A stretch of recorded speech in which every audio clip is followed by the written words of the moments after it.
30th, 2026, and we are convened as the Provo City School Board of Education and the Provo City Council.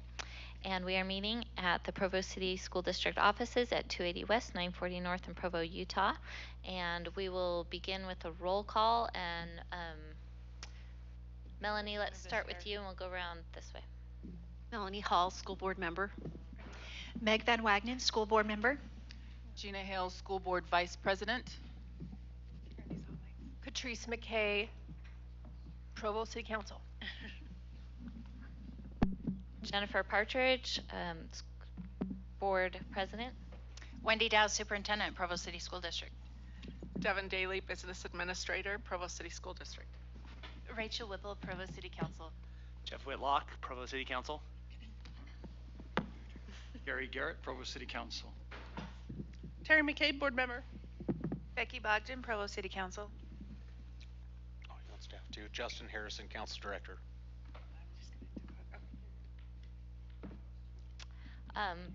No, you don't need to. Thank you. And we want to recognize our other support staff and administrators who are here with us today. So thank you.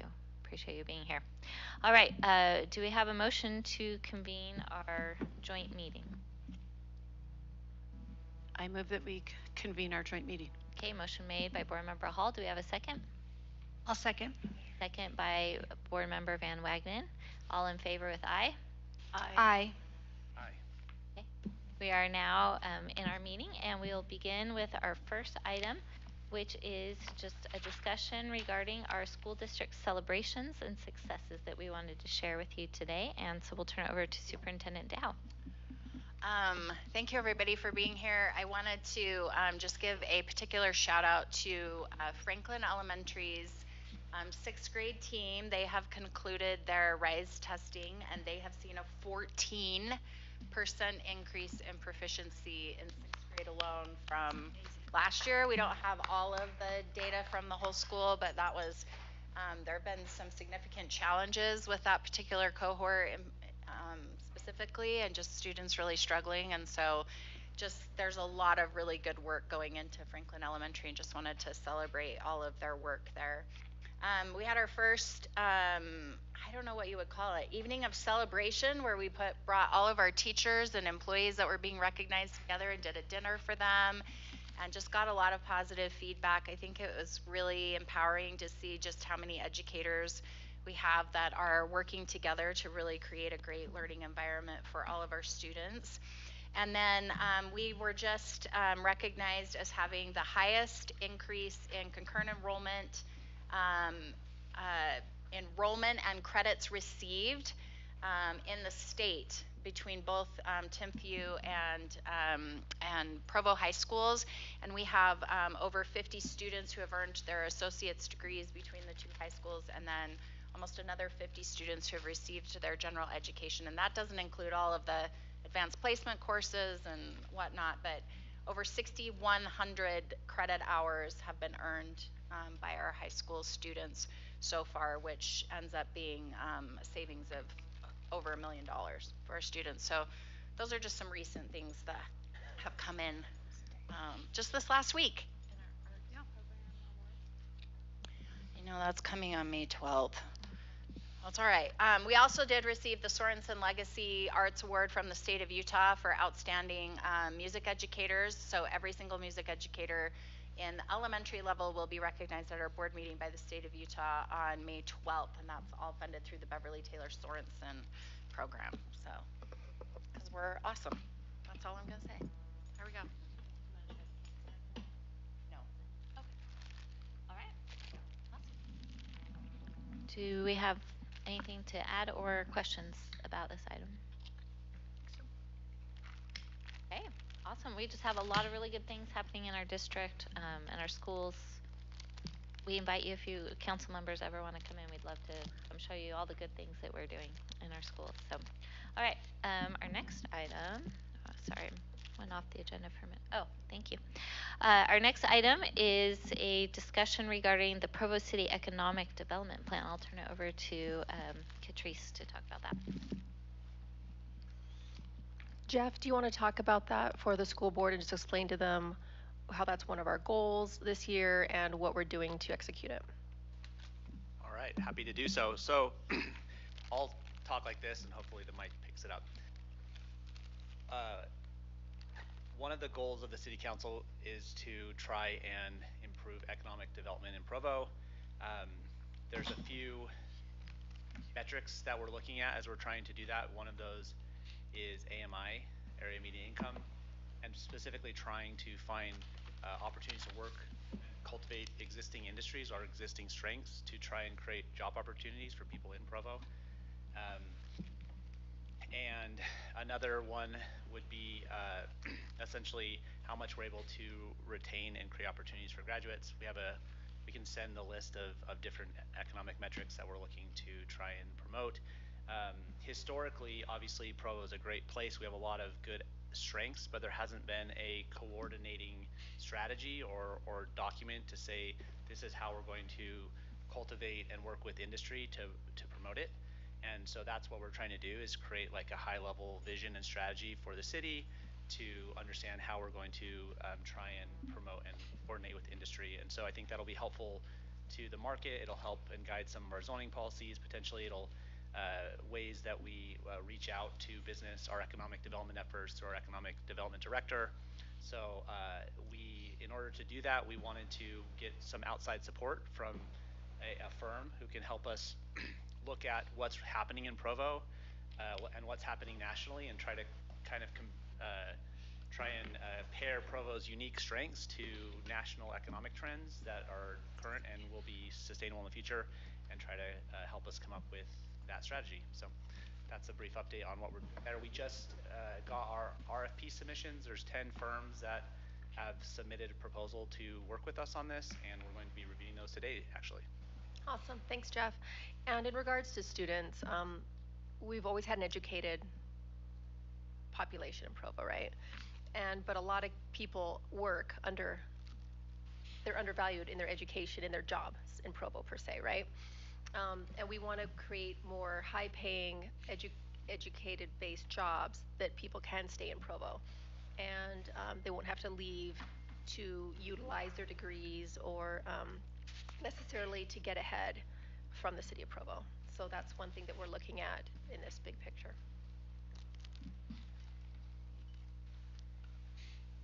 All right, what questions do we have?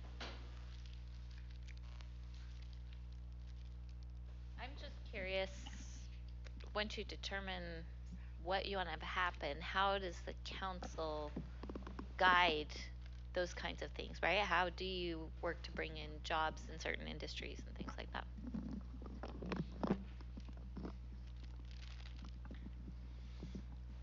We're gonna have to look into things as far as incentives. We're gonna have to plan, and zoning can be one thing where we zone for certain industries that we want to come.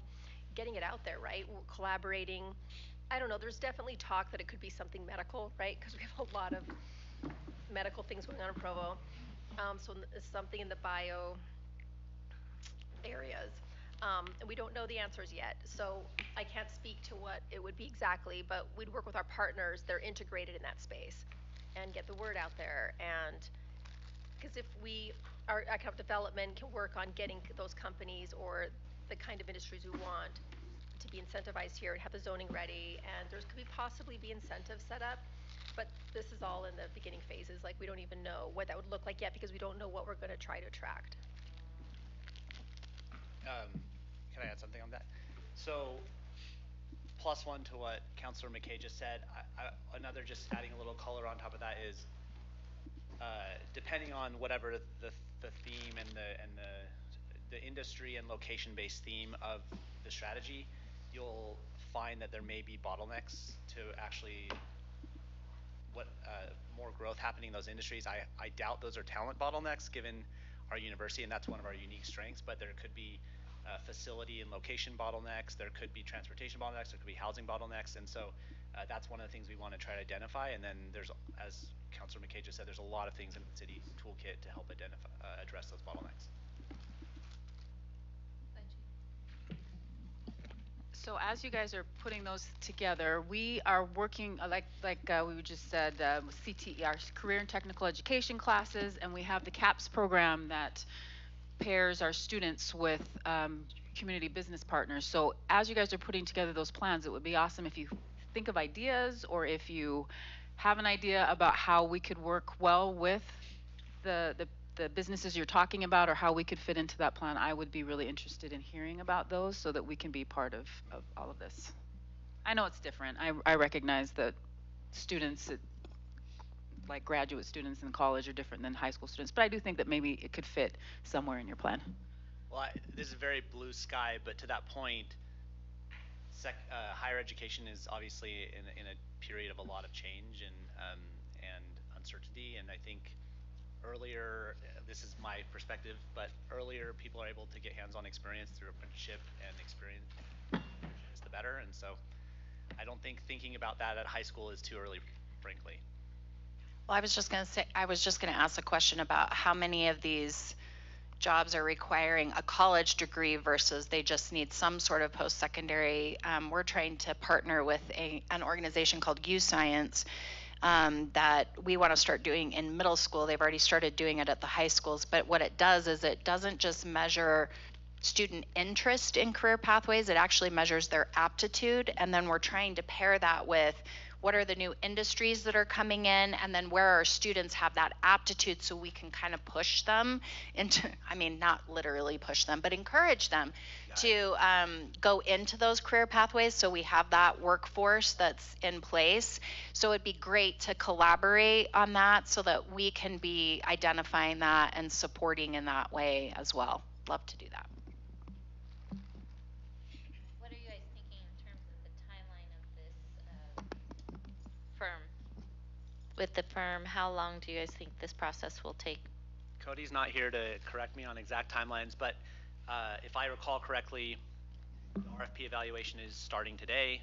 We intend to select a partner shortly thereafter, and at least the first phase of the study will be a few months. And then there may be follow-on depending on how it goes, but we should have some better direction in the next 3 to 4 months. Does that sound right? August? I think by August? Okay. Faster than I thought. Okay. Any other questions or discussion about this? Okay, this is really great to know. Thank you for sharing that. Okay, now we're going to move on to a discussion about our school district's enrollment and boundary considerations. These are things we've started holding public meetings about, talking about in our board meetings, and it really affects, these decisions we're making affects you and vice versa, right, with housing and things. So we wanted to give you some details, answer your questions, and then the next item will be more of the council sharing your housing considerations, and maybe we can kind of see how they all fit together. But I'm going to turn it over to Superintendent Dow. Oh, and for those of you who came a little late, please go help yourself to lunch while we're talking. Is it okay if I take over the screen? Excellent. I don't know why I feel like I have to have permission, but here we go. It's all good.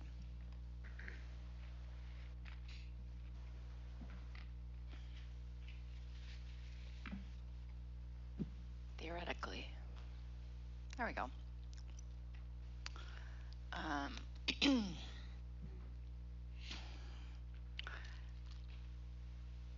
So one of the things that we've been talking about in our community meetings is just our challenge of declining enrollment. You will see sometimes two different numbers that are utilized. We did have a number, our October 1 projections were over 13,000. This was pulled as of the end of March. We have 12,870, and I think it's a little bit lower even today. And as we're talking about school boundaries and consolidation, just a couple of things to keep in mind. I think we're coming at a place where we've been able to go through our budget and do some really smart things to be able to provide competitive pay for our teachers and cut out different positions that we don't need or that we don't need replaced. So as that attrition has happened, right, we haven't replaced those individuals, which has produced some good savings. But the concern that we're starting to look at is, as we look at some of our elementary schools and those numbers dropping, We get concerned about the quality of the education of our students. So if you only have, for example, one teacher at a grade level, it has a very different impact on the learning of those students than if you have 2 or 3 per grade level, just because of how the students interact with each other, matching a teacher with how students learn the best. Just working through those processes. And so we have a few places where that we're concerned about that, and we're concerned that you might have to even have a split class between like 2nd and 3rd grade, which becomes a real problem for not only the students but also a significant challenge for teachers. And so a lot of people have asked why this enrollment drop has happened, and it's just happened because of the declining birth rate. Like, when you look at the numbers for Utah County, I think it's down by 10 births per 1,000 as of just 10 years ago. And so when we look at are we going to have gentrification of a neighborhood, or younger families move into a neighborhood, and so it's just part of the cycle of things. When you look at the birth rates of when that first happened, those birth rates were much higher. And so just the cost of housing, the economy right now, and daycare, how much that costs, people are not having as many children. So, and people have asked, well, how many students is Provo losing, say, for example, to charter schools or private schools? What does that look like? We have about 1,000 students that are utilizing the Utah Fits All scholarship, utilizing charter schools and private schools, and that's pretty typical. About 10% of your population across the state of school-age children are going to use school choice and choice into other things other than their public schools. So that's what started this conversation really about, are we in a position where we need to redraw boundaries so that we can balance out the numbers at our schools more effectively, so that we can have more students per grade level.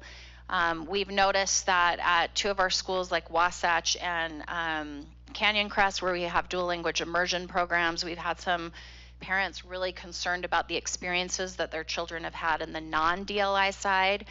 A good example of that is at Canyon Crest, we actually have more students that live outside of Canyon Crest boundary attending Canyon Crest. Most of the Canyon Crest students that live in the boundary actually attend other schools.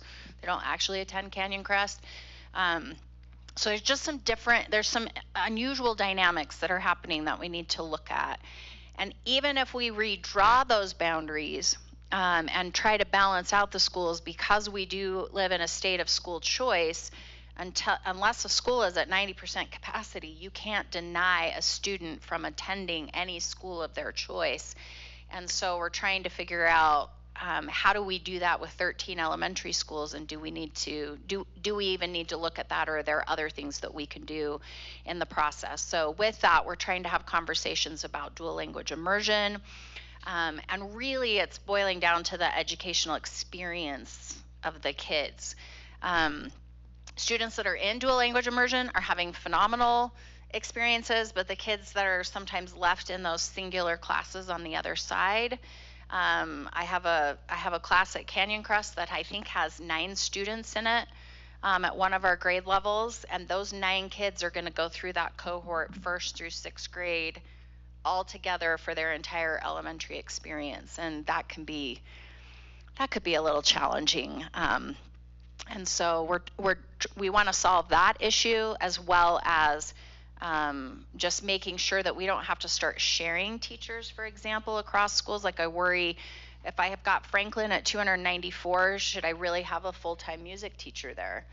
Well, I probably need to share that music teacher across 2 schools. That limits the amount of instruction in music that students would have access to at those smaller schools. I don't like that. I don't like it when students are getting vastly different experiences across schools. And so we're just looking at that across the board in terms of that discussion. What else do you want to add? So right now we're doing some community meetings. We've had one at Canyon Crest, one at Spring Creek. Tonight we have one at Franklin, Monday at Provo Peaks, and then on May 14th we have one at Amelia Earhart, to share this information with our community and to give them the opportunity to share their thoughts with us. and we are encouraging them to help us find solutions to the challenges that we're having. It's easy to say, well, don't close my school, but how can we address these challenges, right, in a way that we can all figure out together as a whole district, that we can come together as a district on. So, other things board members would like to add or questions from the council? Go ahead, Gina.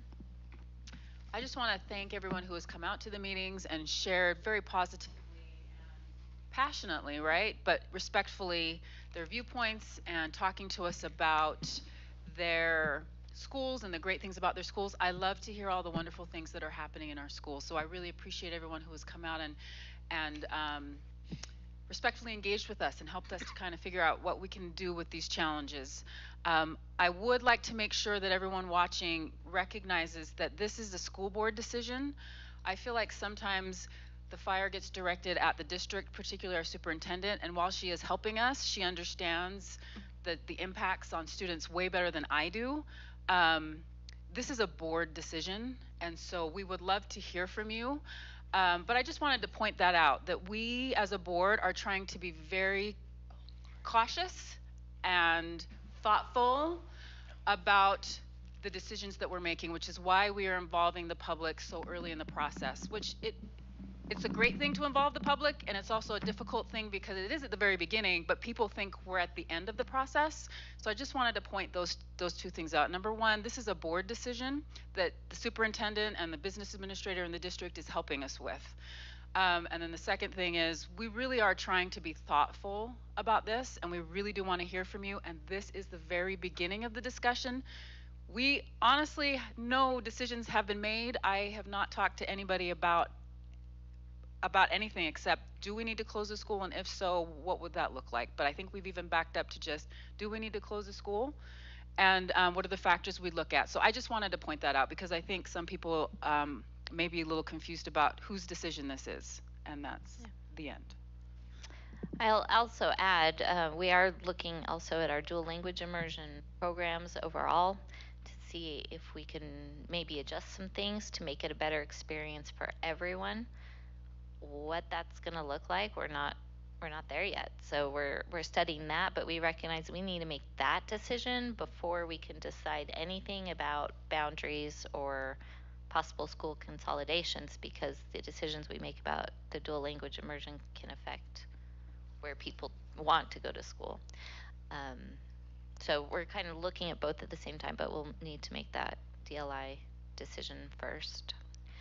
We're also considering, and we'll talk about it at our May meeting, involving some parents in a group to help us with all of those decisions. But I think this will kind of go more into the discussion we have next about housing, but I do think that's an important factor. People have been asking, well, how do we get more students in the district, right? And some of it is helping those who are already here, who might be choosing something else or about to go into school age, to see all the good things we're doing, and maybe bringing some of those people back to our schools or into our schools. But a lot of it is, if families can't afford to live here, if they're getting their kids are a little older and they choose to move out to Eagle Mountain or whatever, that's the one area of the state that's really seeing a lot of growth, then that does affect our enrollments, right? So go ahead, Gary. Jennifer, are any of the elementary schools at capacity right now, at the 90% threshold, like Lakeview or Timpanogos? None of them are. They're not at that threshold, but we do, as you can see, we do have some on the larger side. So yeah, Lakeview's at 660 and Timpanogos 616. Those are our two largest, right? Yeah. To kind of also talk about that, even though our schools aren't at perhaps 90%, the technical 90% enrollment, if you walk into the school, it feels like they're at 150% enrollment. Does that make sense? Like Centennial is one that I've been told, and I've been in there, like it's not at 90% capacity, but trying to add more kids in there would not be beneficial to anybody. Does that make sense? And Timpanogos is the same, and some of it's the structure, like the way that the school was built, and some of it, I mean, there's just a lot of factors that go into it. So I just wanted to make sure to point that out, because I was confused when we first started getting these. I'm like, well, if we're not at 90%, but once you walk in there yourself, it doesn't, not in all the schools, but I haven't been in Lakeview, so I'm not sure about Lakeview, but I know for sure Timpanogos, and I've gotten a lot of feedback about Centennial as well.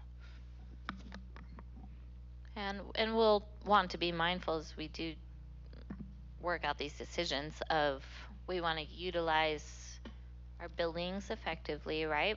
Mostly we want to focus on the good educational opportunities for our kids. So 3 or 4 classes per grade level. At a DLI, it should be 4 so that you have 2 of the language, 2 of the English side.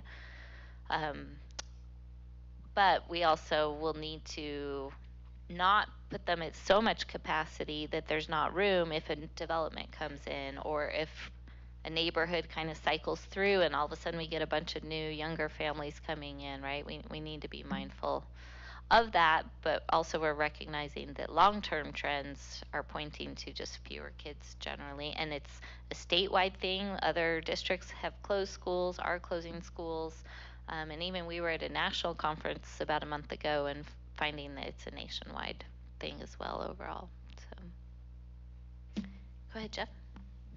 I know this is can be like reading tea leaves, but have you all done any projections on student enrollments over the next several years?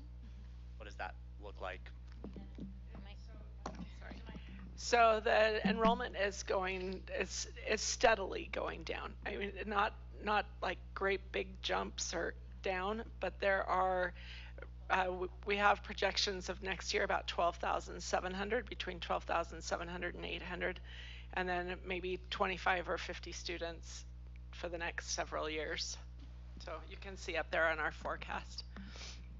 And I'll just add, I'm in my 8th year on the board, and we've generally been around 13,500, if you're not counting our e-school, the whole time I've been on the board. Maybe down into 13.3s, but I mean, this is a big change over just the last couple of years compared to where it had been pretty steady for a long time. And if you go further back than what we've gone, we've actually been really close to 14,000. But okay, we've been within that 1,000 students for a long, long time. But now we feel like we've kind of left that band and we're going to be declining consistently, effectively. Yes. Barring some change. Barring some change or significant influxes of kids. Okay. Another follow-on is, Superintendent, you mentioned how it's not atypical for us to, about 1,000 students are utilizing other education options, and that's not atypical relative to the rest of the state. I'm curious if you look at a time trend of that, have we seen more students choose, like for example, with the state recently passed vouchers, have we seen a change there? Yeah, and it's hard. Yes, I would suspect so, but it's hard to track that because they don't let us track the students that have a Utah Fits All scholarship. So they don't share that information with us. So it's not like every district gets a printout and it says these are all the students who have received a Utah Fits All. It would have to be a student who had been enrolled in our school and then choose and says, now I'm withdrawing because I'm getting one of these. That's anecdotal, but yes, that has definitely increased it. Whereas charter school has probably stayed consistent. Pretty consistent. Usually your charter school enrollment is 8 or 9% of your total. But we do have a new charter school that's opening over by Spring Creek. And so, and so that's always a concern too, is it's like I appreciate school choice and that we're trying to help kids find the right spaces for them to learn in. But also, are we saturating a market? And is someone really bringing something unique to that market that doesn't exist otherwise? I wish there was some way for us as a state to kind of look at that more holistically. It's almost like franchises, they have certain Yep. understanding of the market saturation. You're not allowed to put in a new franchise if you are oversaturated. Yes, I wish we did look at it from that perspective. We will be reaching out to legislator to see if we can have the state look at that, actually, because I think it's important, right? Because charter schools are also paid for with public funds. But if it's oversaturated and then they're causing issues for one another and the startup costs for them and closing costs for a public school, that's not necessarily the best use of our public Not money. to mention it disrupts education outcomes, I'm sure of it. Right. Yeah, and we do see students who move back and forth, and that's hard for them. It's hard for the teachers who get them back and need to catch them up and things like that too. So. Other discussion?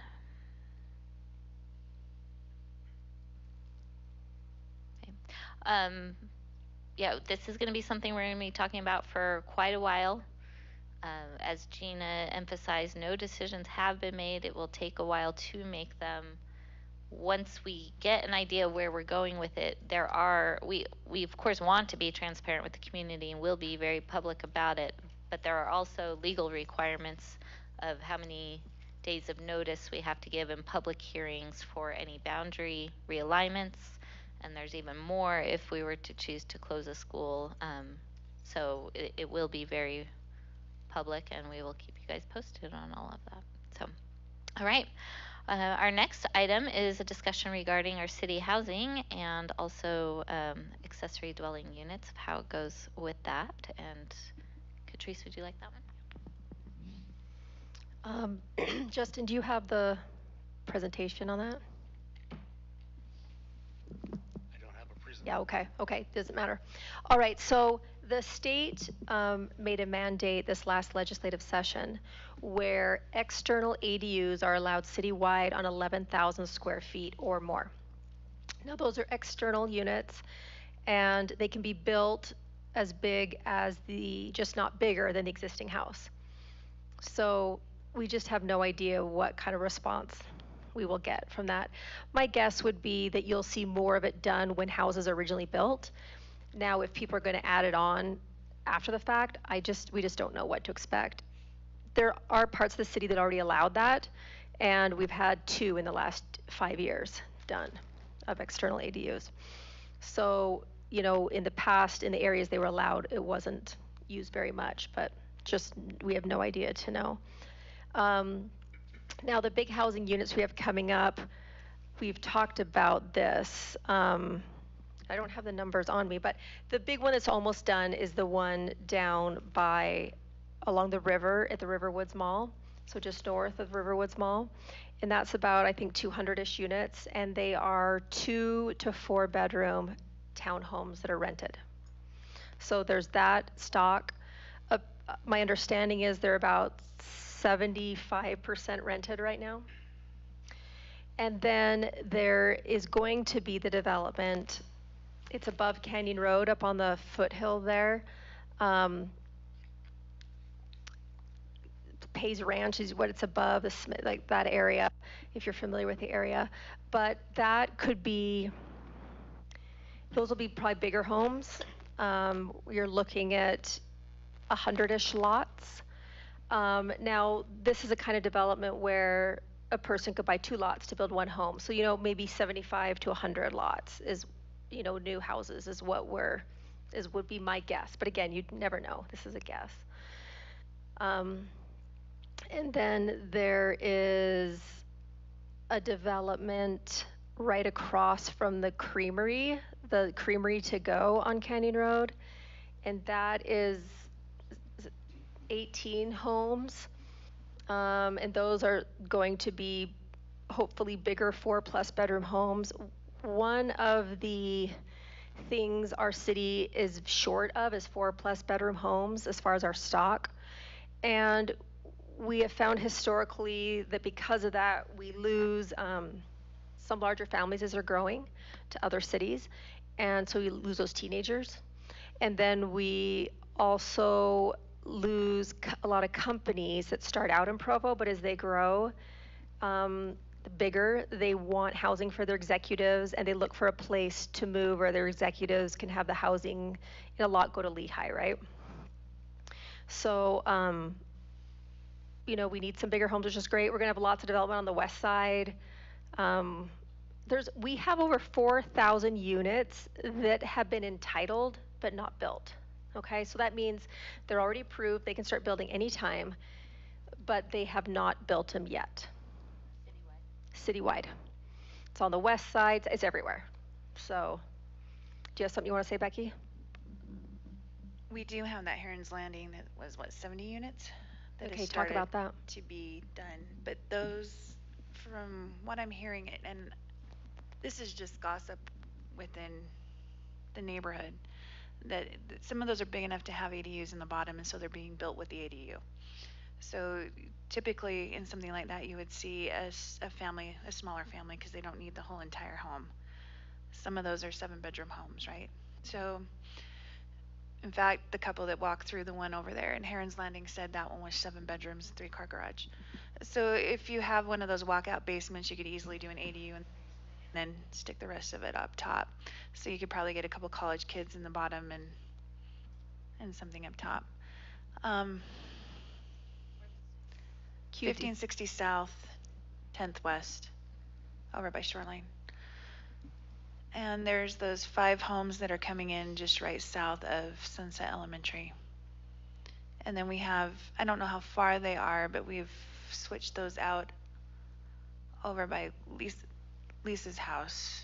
Chantel, how far are those ones? Those ones over by yours, are they starting to build up or? We haven't seen anything. We haven't actually figured out for a while. So those are entitled that haven't quite been built, but most of them on the west side will be larger homes. They're 8 to 10,000 square foot lots. So they like to pack those in. Another development will be the Buckley Draw development. And how many is about 200-ish? I think it's 110 homes or Was that 115 it? Okay. 110 homes. And those will be smaller single family homes, but they have some, like there's like 4 to 5 bedrooms in those. Sometimes, do some have 6? Yeah, the first row or two is smaller, of 3 to 4, and then there's 5 to 6 bedroom homes on Yeah. the backside. I'm So- not sure how many are that size, but at least, I mean, there's several. Yeah, they have a good mix. And that is an interesting development because the entire development has to be owner occupied in perpetuity. So, you know, those will be some stable long-term families that will go through the life cycle. And there should be I'm assuming there's going to be lots of children in that neighborhood. I hope so. Any other developments specifically you guys can think of are starting or on the horizon?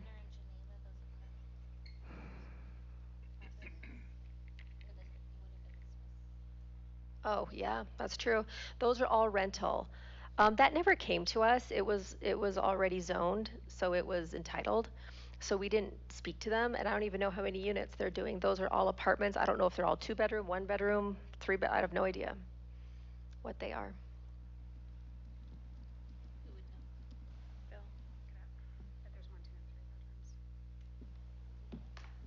One development that came up in this Spring Creek Elementary meeting that I was asked questions about and I couldn't recall is the Clyde development on the border of Springville and Provo. Does anyone know details about that and where that's at? I don't know where it's at. I don't know if the mayor knows where it's at. Like, that's early stages. We haven't approved anything. Yeah, I was gonna say it hasn't even come to council. Yeah, or I rezone saw it yet. on planning commission initially, but you know, it's very rough. I don't even know. Yeah, they're waiting. But, so the ones that are down on Geneva and Center, there's 76 1-bedroom, 108 2-bedroom, and 4 3-bedroom. Okay, wait, can you say it again? There's 76 1-bedroom. These are the ones on the old Smith property. On the old Smith Okay. property, yeah. 108 2-bedrooms and 4 3-bedrooms. 4. I have a question about the ADUs. Is there going to be a minimum required square footage for it? No. So they could be like 100 square feet. You can do a mini house, yeah. You talk about the big external ones that they're doing now? Yeah, it could be something above a garage. It could be the exact same size as the house. It could be a mini room. It's broad. Yes, it has to be permanent structure on slab, you know, built. It can't be like a storage container or it can't be a shed. We do need to look at some particulars on it. I've had some citizens contact me. This is just new for us to do it citywide, and I've had some citizens. Some other cities do some more things, like they consider where windows are. They consider, you know, since they can be built the same size as the home, it could be quite big, right? So are you looking into the you're taking everyone's privacy away around you. Like, I don't know, we're going to look at a few things, but we haven't done that yet. It goes into effect September 1st. So parts of the city are already allowed it, but not the entire city. The entire city will be September 1st. So they have to have their own separate, like, utility and water Yes. bill? Yes. Okay. Yep. And they have to have their own sewer line too. So it's quite, I mean, it is another house in every way. So one question we've had as we've been talking about our enrollment and boundaries and things is we are where we need to be aware of all of these proposed developments and what could be coming. Who at the city can we turn to on a regular basis for that information, maybe get it all in one place, and as new information comes in that we've got like a partnership to be aware of that? They have, if you go to our maps, they have who has put in applications, how far that application They want it is. handed to them on a platter, I think, right? Yeah, Well, a partnership, a partnership, Catrice. Yeah, but like you want it delivered, like you don't have to go look at the website and search it and learn how the let's website collaborate works. on this, yeah. That'd all be Marcia's. I think the administrative. Yeah, I would reach out to me and I can get you that information, but if you wanted to directly have Bill Pepperoni's number, he knows everything. Like as things hurt a certain stage, so to speak, then it gets triggered an email to you guys. Okay, is so my guess. So maybe Devin, who's often doing that kind of stuff on our end, could contact Bill and see how you guys can. Yeah. Is that what I'm I'd hearing? assume it'd go through like Aaron Ardmore as the main planner to, Yeah. when something's triggered, then. So. Okay. Thank you. Yeah, go Jeff. I was curious because does the school board have a model or assumptions based for enrolled students based on different types of square footage or bedroom units? The answer is no. Yeah, we don't have anything like that. It's a little bit challenging because when the development went in by Lakeview, we were expecting a pretty big influx of students, and enrollment stayed pretty flat. When we did our last boundary study that a consultant did, they say that there's about 0.7 to 0.9 students per home that is built in Provo over the last several years. So it's hard to know, just because anybody can buy a house and they don't necessarily have to live there full time, and so it really depends on each individual home. Now, I think you talked to me, Jennifer, and said that you guys look at it as every unit brings 0.2 students. Wasn't that a stat, you guys? 0.7. 0.7. Yes. Oh, okay, I'm sorry. Not that we divide students in half or any kind of, right. So from what you've looked at, every unit going in, you don't you don't Okay, that's more for houses. oh, it is for houses. So you don't, okay. Yep. So we haven't done a big study on apartments, just because we are so saturated with apartments for students, like college age students, so. Yeah, I think what's interesting is the council, as Councilor McKay mentioned, for example, the Buckley Draw development will be deed restricted for owner occupancy, and we've been doing that a lot with a lot of the developments we've recently approved, and so I'd be curious to see if that 0.7 assumption is low since those changes have been made. I would assume, I mean, I don't know, but I assume with the deed restriction of owner occupancy, it's less likely to become a rental for college age students. And that could be, but also involved in that though is the cost of the homes. From what I understand, the lowest cost is around $700,000, and people with young kids typically can't afford a home of that amount. So when we see those types of homes go in, we usually see more of a bump in our secondary schools. High school. Mm-hmm. So board member Emily Harrison couldn't be here today, but she did want us to ask the council, your housing decisions do affect our enrollment, and what can you guys do to help us with increasing the amount of students that we have living in Provo? So I'm curious what you guys think about that and how we can keep working together on some of this. I appreciate this question. I love it. apologies for returning a question with a question, but to kind of finish some of these thoughts is like two questions related to what you just said. One is, would you define this student enrollment problem as equal across secondary and elementary, or is it primarily an elementary problem? Mostly elementary. Okay. And then second question is, to the point of families with younger kids maybe struggle to buy more expensive homes, what is the ideal unit for you? If the school board said, this is exactly what we want to see so that we can maximize elementary school enrollment, what would that look like? I don't know that we're qualified to answer that question. I think that needs to go out to the communities, and especially those who maybe are wanting to stay in Provo but can't, to see what they're looking for. I assume some of it's size and some of it's price. Some of it's yard, but then you have the balancing a yard with the price, right? So I really don't know. Well, I think you could tie it in with the economic development plan, because if you have higher incomes in Provo, they can afford the homes. So it's a very intricate issue that there are some people who have young kids who are able to afford it, but then go to a private school. So how do we make that distinction and make it better for the district? So I'm going to be honest with you. Some of our west side limitations have to do with infrastructure. So you're going to get bigger lots and bigger homes on the west side. It's expensive for us to have to pump sewer. And that is the lowest point of the city, and that is some of the furthest away. Now, when you start looking at redevelopment of things, the expense of taking out a single family home and replacing it with a 10,000 square foot lot just is not feasible. So when you're looking at your downtown, you're either going to restore some of these historic homes and keep your single family population, or you're going to demolish them and put up something with more, like a townhome or a duplex or apartments. Okay, and so that's what you're seeing. But we've noticed when we see those kinds of things, you don't necessarily have your families that are hanging out there. So as far as when you ask us for things like that, there's so much that we can do.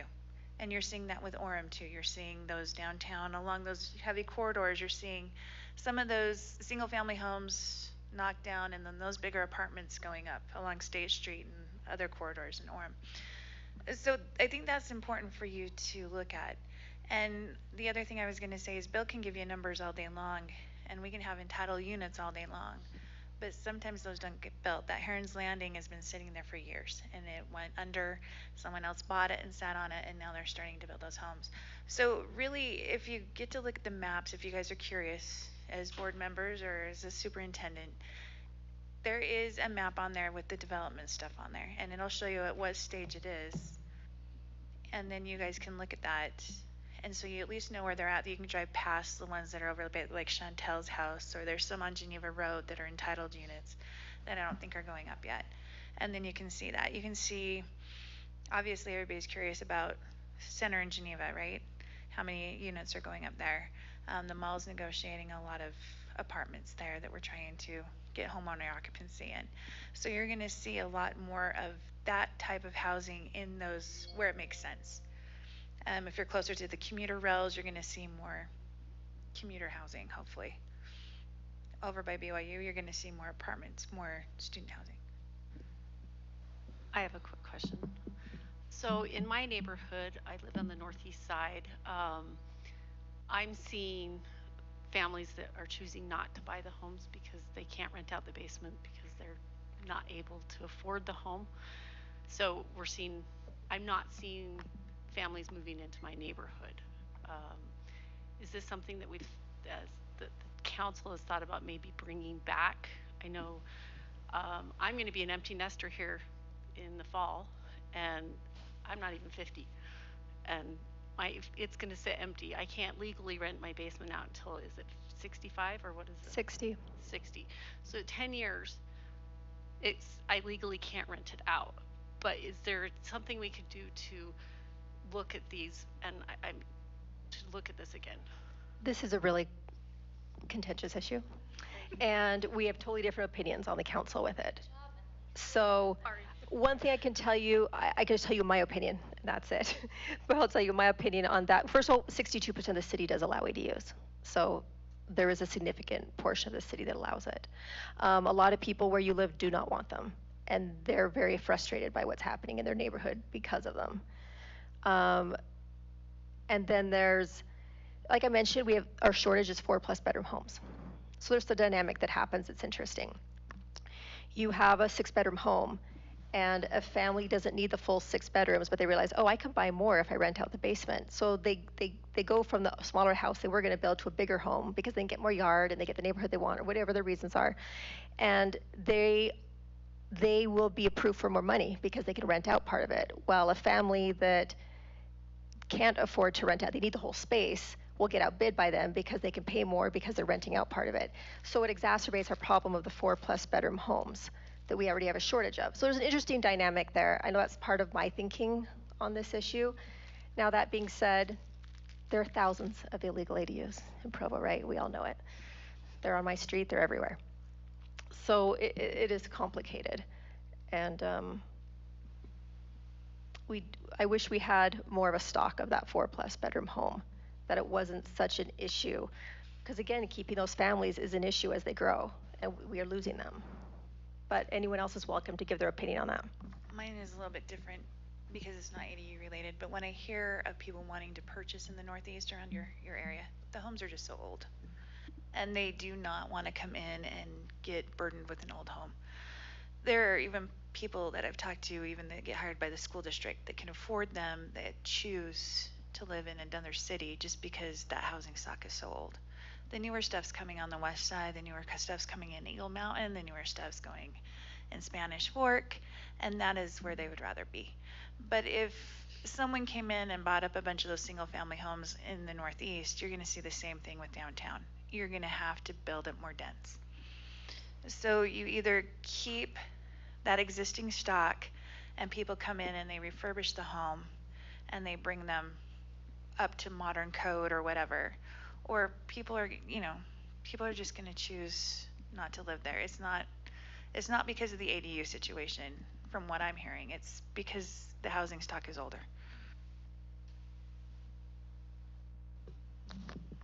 Other thoughts from the council? Yeah, Rachel. Yeah, so we've actually heard very similar comments to that in several of our city council meetings. People who are in a situation like yours, or people who've gotten divorced and need that extra income, or people who are young and looking to buy a home and then they realize they can't do it unless they were able to rent out a portion for a period of time until they stabilize and their family's bigger, and then they would occupy the whole thing.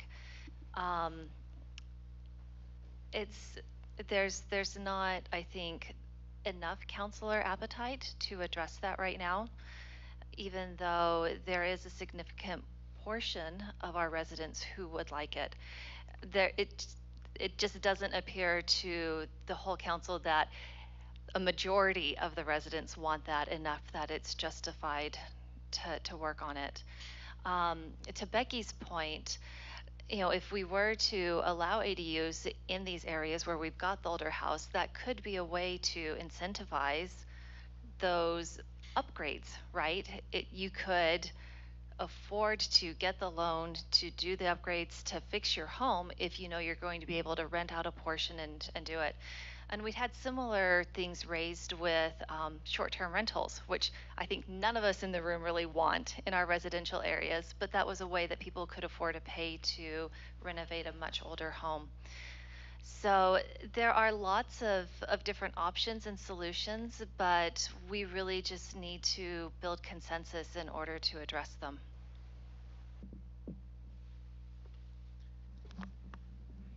Any other discussion or questions about housing? Yes. One other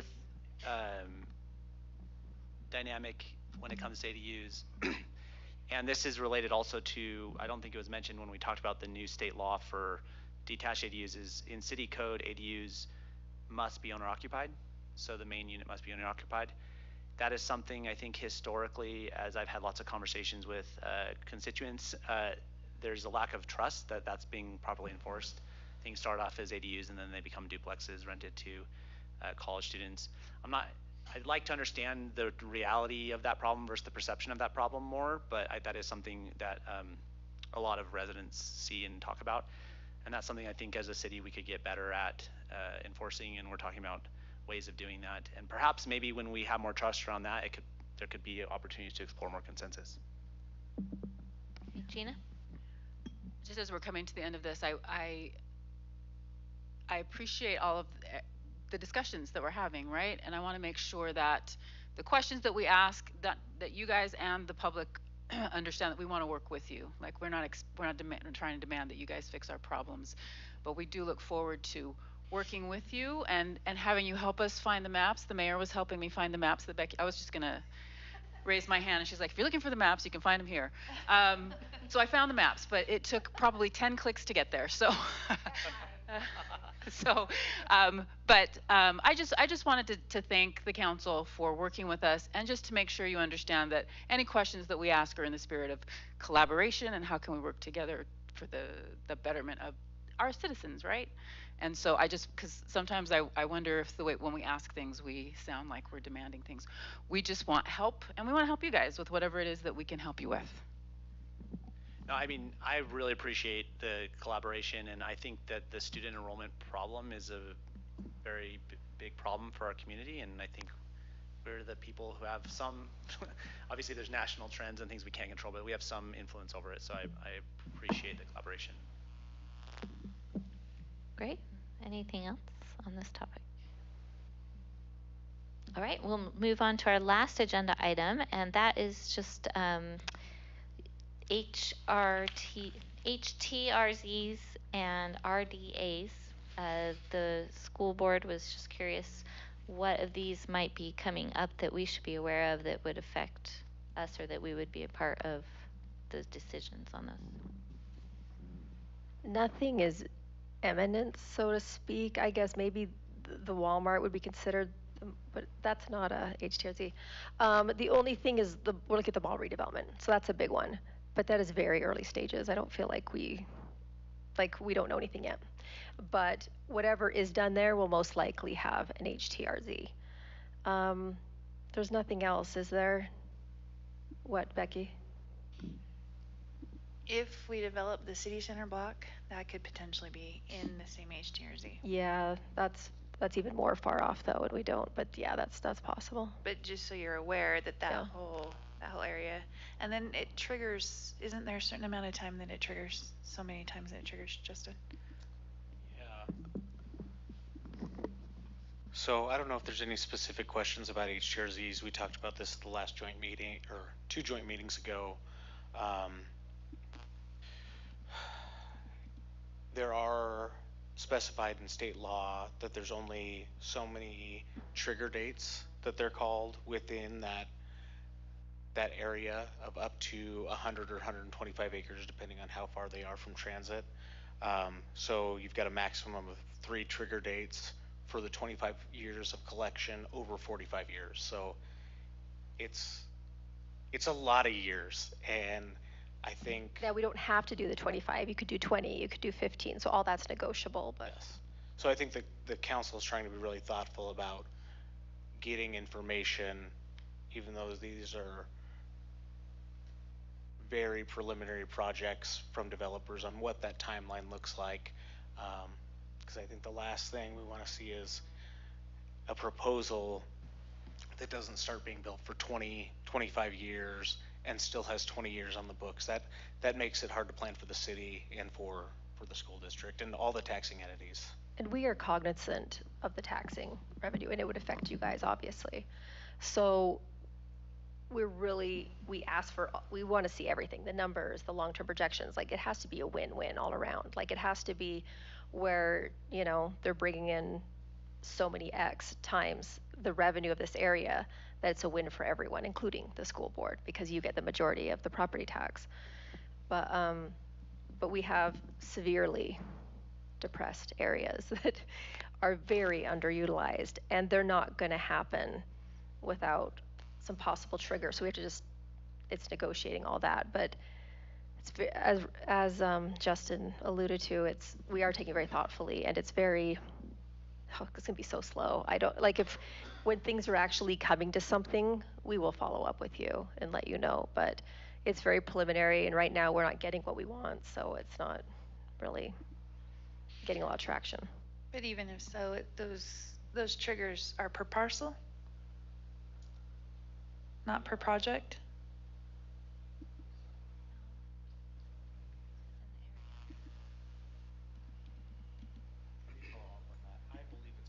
I believe it's per area, but let me follow up on that. You can have multiple parcels. Sorry. You can have multiple parcels in that HRZ. And that's what I'd be more curious about, because it's really you guys that are affected by that. It's not us. And so those trigger dates is something that I would be curious of, have some input on as a council member. Yeah, so if you can remind us, if I remember correctly, so an RDA, council approves it, then it comes to the district, we approve our portion, right? But the HTRZs, it doesn't come to the board at all, right? It just goes through you guys, and we're supposed to have one board member on a committee I think related it's one to board that? member, one person per taxing entity. Okay. And it's with UDOT and with UTA and all those are on that board. So it's a state committee. And so we're the ones, I think, that approve it, right, Justin? And then they have the committee? Yeah, so the application is submitted by the municipal entity, so the city in this case, but that committee is made up of one member from each of the taxing entities and a number of state, excuse me, state agencies that are part of that committee that votes on the HRZ. Okay. So as these progress, at some point, one of us from the district would be a part of that, is what you're saying? Yeah, it goes through the Governor's Office of Economic Opportunity, and so they take on that role of reaching out to the taxing entities, forming the committee, actually holding those meetings. Mayor, did you have something to add? You look like you did. No. Okay, we got it. But still, Jennifer, we're the ones that negotiate with that. And so me personally, that's what I would want to do beforehand. But I appreciate you wanting to know our thoughts on this. Yeah. I do realize that this is going to be something that's going to take on phases, right? So like, it could take 40 years for something like the mall to evolve. And so what I'm asking is, you know, when I would get input, just be cognizant of that and let's be realistic, because at this point it's not, oh, we need this money for the children. I get that, and I'm understanding of that, but we've got to make sure it's a reality thing, because you know those are going to be different triggers on a project that's going to be that huge. So I'm listening to this conversation and I'm realizing if you're watching this on YouTube for the very first time, you're probably extremely confused about what we're talking about. And so can someone explain what an HTRZ is and an RDA and what a trigger date is? And I know what we're talking about, but I'm sure someone is like, what the crap is this? So I don't know, is that Justin's job? Sure. So for the broad listening audience, I know you're all out there enjoying this. And don't worry, we have to explain what all the education acronyms are all the time in our meetings. It's no, okay. Totally understand. We use too many acronyms in government, but HTRZ stands for Housing in Transit Reinvestment Zone. This was something created by the state legislature, and it's a tax increment financing tool to support transit-oriented development.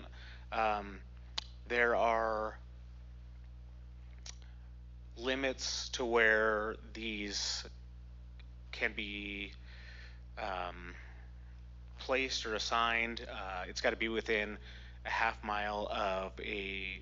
quarter mile of a BRT station or light rail, or a half mile of commuter rail, or in our case, our front runner station. Trying to think what else. RDA stands for Redevelopment Agency, and the HTRZ projects run through the redevelopment agency as they are for the purpose of redeveloping property. And trigger date. Oh, trigger date. That is specific to the HTRZ. So the law spells out that there's a maximum number of trigger dates. So when the increment can be triggered, So in this case, the law allows for that increment or the incremental value on the property after redeveloping to be triggered for tax collection 3 times. And so that's the reference to trigger. That's probably a terrible definition. Can't use one of the words to define the word, but that's all right. And then we've also used RDA, redevelopment agency, in like incorrectly in the past, but for a tax increment finding a TIF for non-high transit areas, right? So that's still an option that is out there, and those are the ones that the board can approve or not approve, right? Yeah. And sounds like we don't see any of those coming anytime soon. There's none on the horizon. Okay. So Walmart's asking for sales tax increment, so that's nothing to do with property Okay, tax. not property. Okay. And the mall is asking for the HTRZ, which is property tax, and they're asking for sales tax increment as well. Okay. Thank you. All right. Any other discussion on this? All right. Well, as we finish up, I just want to thank all of you guys for being here today. I'll echo what Gina said. We just appreciate being able to collaborate with you, not only in our formal meetings, but just generally throughout the year. As a reminder, our leadership meets quarterly as well, so we can kind of keep up to date on things that are happening between the two organizations. But if you guys have ideas on how we can work together, collaborate, please share with your respective leadership, and we can continue to improve how we do that. So, with that, do we have a motion to adjourn? I move that we adjourn this meeting. Motion by Vice President Hales. Do we have a second? I'll second. Second by Board Member Hall. We are adjourned. Thank you.